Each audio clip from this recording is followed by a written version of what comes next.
আসসালামু আলাইকুম ভিউয়ার্স, স্বাগতম জানাচ্ছি আমার নতুন আরও একটি ভিডিওতে। আজ আমি বঙ্গবন্ধু শেখ মুজিবুর রহমানের সমাধিসৌধ পরিদর্শনে এসেছি। আর এখানে এসে আমি কি দেখলাম এবং কি উপভোগ করলাম সে সম্পর্কে থাকছে আমার আজকের ভিডিওটি। তো আমার ভিডিওর সঙ্গেই থাকুন।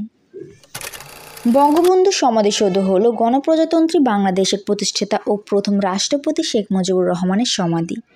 এটি মুজিবের জন্মস্থান গোপালগঞ্জ জেলার টুঙ্গিপাড়ায় অবস্থিত এবং এটি স্থাপত্যি এহসান খান, ইশতিয়াক জহির ও ইকবাল হাবিব নকশা করেছেন। 1975 সালে শেখ মুজিবুর রহমানকে হত্যার পর তাকে টুঙ্গিপাড়ায় সমাহিত করা হয়। বহু বছর ধরে সামরিক জান্তা সমাধিস্থলে প্রবেশ সীমিত রাখে। 1996 সালের জুনে বাংলাদেশ সাধারণ নির্বাচনে আওয়ামী লীগ নির্বাচিত হওয়ার পর প্রতন্ত্র অধিদপ্তর আনুষ্ঠানিকভাবে কমপ্লেক্সের নির্মাণ কাজ শুরু করে, যা 2001 সালে সাধারণ জনগণের জন্য উন্মুক্ত করে দেওয়া হয়। বাংলাদেশ শত্রুমুক্ত হওয়ার পর শেখ মুজিবুর রহমান পাকিস্তান কারাগার থেকে মুক্তি পেয়ে মাতৃভূমিতে ফিরে আসার পর দেশের দ্বিতীয় প্রধানমন্ত্রী হন। এরপর তিনি সরকারি বাসভবনে না গিয়ে পরিবারের সাথে নিজ বাসভবনে বসবাস করেন। 1975 সালে 15 আগস্ট তিনি নিজ বাড়িতে ছিলেন। সেদিন কিছু অসন্তুষ্ট সেনা কর্মকর্তা শেখ মুজিবুর রহমানকে হত্যা করে। বাসভবনে হামলাকালে তার স্ত্রী শেখ ফজিলাতুন্নেছা, ছেলে শেখ কামাল, শেখ জামাল ও শেখ রাসেল নিহত হয়। পরের দিন সামরিক জান্তা বনানী কবরস্থানে মুজিবের লাশ ছাড়া বাকি সবার কবর দেয়।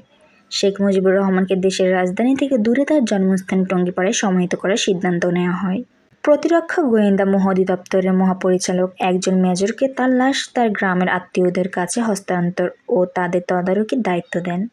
মেজর হায়দার আলী ও 14 জন সেনা সদস্য হেলিকপ্টার করে মুজিবের লাশ টঙ্গিপাড়ায় নিয়ে আসে। তারা মোশাররফ হোসেন নামে মুজিবের এক দূরবর্তী আত্মীয়কে খুঁজে পায়, যাকে তারা মুজিবকে কবর দেওয়ার দায়িত্ব দেয়।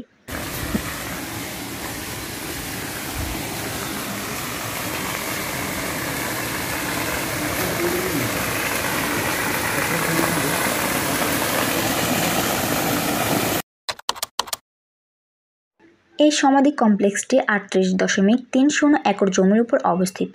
এটি গোপালগঞ্জ শহর থেকে 19 কিলোমিটার দূরে টঙ্গিপাড়ায় অবস্থিত। ঢাকার গুলিস্তান থেকে এর দূরত্ব প্রায় 160 কিলোমিটার। এই কমপ্লেক্সটির কেন্দ্রে একটি সমাধি ভবন রয়েছে। কমপ্লেক্সের সামনে ও দুই পাশের উদ্যান যাওয়ার পরেই বঙ্গবন্ধু সমাধি। লাল সিরামিক ও সাদা কালো মার্বেল দিয়ে নির্মিত সৌধে মুজিব ও তার মা বাবার 3 জনেরই কবর রয়েছে। সমাধিটি সাদা মার্বেল দিয়ে মোড়ানো ও একটি গম্বুজ দ্বারা ঘেরা। সমাধিসৌধের উপরে জাপড়ি কাটা দেওয়াল ও উপরে থাকা কারুকাজ দ্বারা কাচের মধ্য দিয়ে আলো ছড়িয়ে পড়ে সমাধিতে।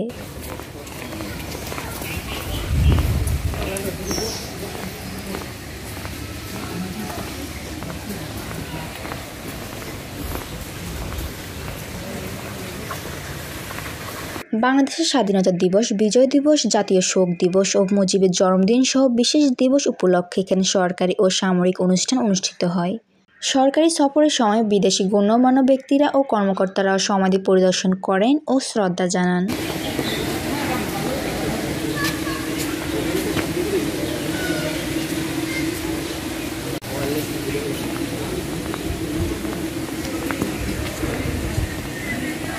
সমাধিসৌধের পাশে মুজিবের বাড়ি এবং 1954 সালে প্রতিষ্ঠিত শেখ পরিবারের একটি মসজিদ রয়েছে।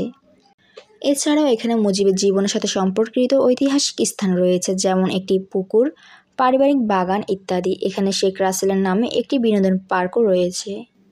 এই কমপ্লেক্সের দক্ষিণ দিকে মূল ফটকের কাছে রয়েছে একটি পাঠাগার ও জাদুঘর। পাঠাগারে বঙ্গবন্ধু ও প্রধানমন্ত্রী শেখ হাসিনার লেখা বই সহ প্রায় 8000 বই রয়েছে। এই সমাধিসৌধ কমপ্লেক্সের আশেপাশের এলাকায় আরও অনেক কিছু দেখার রয়েছে। বঙ্গবন্ধুর আদি পৈতৃক বাড়ি, ছেলেবেলার খেলার মাঠ, প্রিয় বালিশা আম গাছ, বড় তালাব পুকুর, শেখ বাড়ি জামে মসজিদ সহ রয়েছে আরও অনেক কিছুই। বঙ্গবন্ধুর প্রিয় বালিশা আম গাছ, এই রাস্তা ধরে সামনে গেলেই আপনারা বঙ্গবন্ধুর বালিশা আম গাছটি দেখতে পাবেন।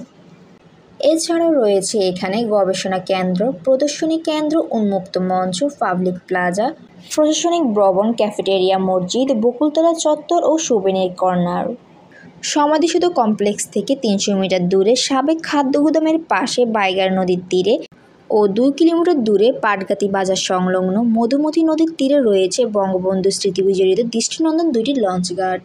সমাধিসৌধ কমপ্লেক্সের পাশেই টঙ্গীপাড়া পৌরসভার উদ্যানে নির্মিত শেখ রাসেল শিশু পার্ক। প্রদর্শনী কেন্দ্রে বঙ্গবন্ধু সংগ্রামী জীবনের আলোকচিত্র, বঙ্গবন্ধুকে নিয়ে বিভিন্ন শিল্পীর আঁকা শিল্পকর্ম, মুক্তি সংগ্রামের নানা পর্যায়ে দেশ বিদেশ থেকে প্রকাশিত সংবাদপত্র রয়েছে। বঙ্গবন্ধুকে যে কফিনে করে ঢাকা থেকে সামরিক হেলিকপ্টারে নিয়ে আসা হয়েছিল সেটিও সংরক্ষিত এখানে। কমপ্লেক্স এলাকায় দর্শনার্থীরা বঙ্গবন্ধুর শৈশব কৈশোরের স্মৃতি, আন্দোলন সংগ্রাম, রাজনৈতিক জীবন ও ত্যাগ সম্পর্কে জানতে পারে।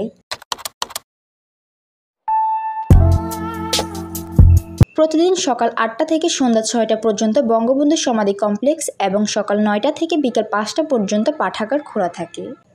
বঙ্গবন্ধু সমাধি কমপ্লেক্স জনসাধারণের জন্য উন্মুক্ত, তাই এখানে যে কেউ আসতে পারে এটি পরিদর্শন করার জন্য।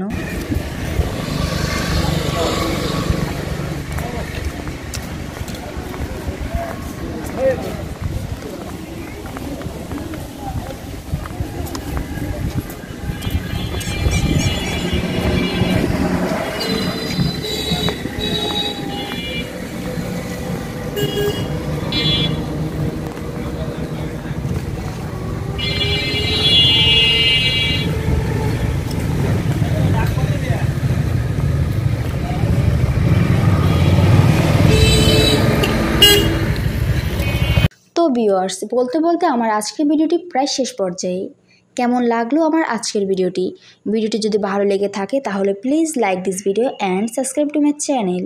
এরকম নতুন নতুন ভিডিও নিয়ে পৌঁছে যাব আবারও আপনাদের কাছে। ততদিন পর্যন্ত সবাই ভালো থাকবেন, সুস্থ থাকবেন। আল্লাহ হাফেজ।